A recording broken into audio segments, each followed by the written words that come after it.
നിങ്ങളുടെ ഇഷ്ട പരമ്പരകൾ എക്സ്ക്ലൂസീവായി സൺ നെക്സ്റ്റ് ആപ്പിലൂടെ തികച്ചും ഫ്രീ ആയി ഇപ്പോഴേ ആപ്പ് ഡൗൺലോഡ് ചെയ്യൂ. ആശുപത്രി കിടക്കണം, ചുരുങ്ങിയത് 6 മാസമെങ്കിലും കയ്യും കാലും നിലത്ത് വെക്കാനാവാതെ അവൾ അലറി കരയണം. അങ്കിള് വിചാരിച്ചാൽ അത് ഈസിയാ. ആ പെണ്ണിന്റെ കാര്യം ആലോചിച്ചിട്ട് തന്നെയാ ഞാനിപ്പോ ചേട്ടനെ കാണാൻ വന്നത്. ആ കൂട്ടത്തെ വേരോടെ ഇല്ലാതെയാക്കണം. അതിന് ചേട്ടന്റെ ഹെൽപ്പ് എനിക്ക് വേണം. ഇന്നലെ സന്ധ്യ കഴിഞ്ഞ് നമ്മുടെ ഏരിയയിലേക്ക് ആ പെണ്ണ് വന്നപ്പോ ഞാൻ ആ പെണ്ണിനെ ഫോളോ ചെയ്ത് വന്നതാ. എതിർ വീട്ടിലേക്ക് വെള്ളം കൊടുക്കാൻ വന്നതാ അവള്. ഞാൻ എന്റെ തനി രൂപം പുറത്തെടുക്കാൻ തുടങ്ങിയതാ.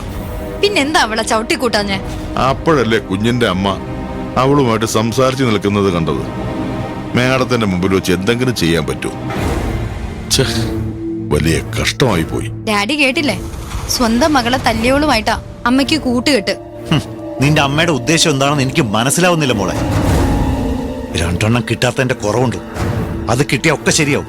അങ്കിൾ, ആ പെണ്ണും ഈ വീടുമായിട്ട് ഒരു ബന്ധവും ഇല്ല, ഉണ്ടാകുകയില്ല. ഞങ്ങളുടെയൊക്കെ ശത്രു അവള്. അവളെങ്ങ് ശരിയാക്കി വിട്ടേക്ക്. ഇവിടെ ആരും ഒന്നും പറയില്ല, എന്റെ അമ്മയടക്കം. അത് ഞാൻ ഏറ്റു. നമസ്കാരം. മനു, നീ ഇവിടെ ഉണ്ടായിരുന്നു? ഞാനൊന്ന് പുറത്തു പോയതാ. ആണോ? സുഖം തന്നെടാ. സുഖമായിരിക്കുന്നു. നമസ്കാരം മേഡം. അമ്മ ഒന്നവിടെ നിന്നേ. ഇന്നലെ സന്ധ്യക്ക് ആ ലോ ക്ലാസ് വാട്ടർ ക്യാൻ കാരിയെ ഈ മുറ്റത്ത് വെച്ച് കണ്ടിരുന്നോ? ലോ ക്ലാസ് കാര്യം ഞാൻ കണ്ടില്ല. പിന്നെ ആതിരയാണ് നീ ഉദ്ദേശിച്ചതെങ്കിൽ അവളെ കുറിച്ച് നിനക്കൊന്നും അറിയില്ല മനീഷ. യൂണിവേഴ്സിറ്റിയിലെ ഗോൾഡ് മെഡലിസ്റ്റ് അവള്. നിനക്കൊന്നും ഈ ജന്മം നേടാൻ കഴിയാത്ത അംഗീകാരം കിട്ടിയ കുട്ടി.